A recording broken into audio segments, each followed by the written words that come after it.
ব্যবসায়িক সম্পদ, ব্যবসায়িক যত সম্পদ আছে সব সম্পদের উপর যাকাত আসবে, সকল সম্পদের উপর।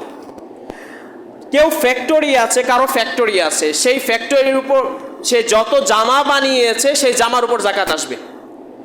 বা কারো কাঁচামাল আছে, কাঁচামাল বলতে কেমন, কেউ সুতা বিক্রি করে, সুতা হলো জামা কাপড়ের কাঁচামাল, তাহলে তার দোকানে যত এই সুতা থাকবে সুতার উপর যাকাত আসবে।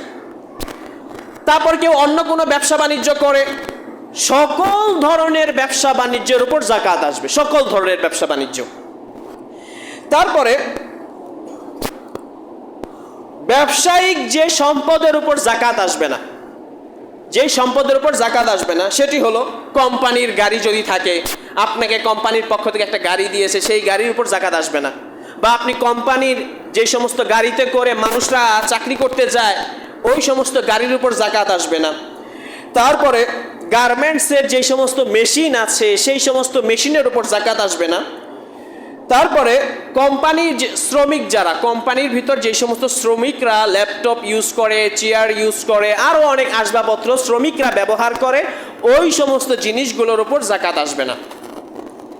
এবার আসি কিছু গুরুত্বপূর্ণ বিষয় নিয়ে। জমি, প্রপার্টি, প্লট বা ফ্ল্যাট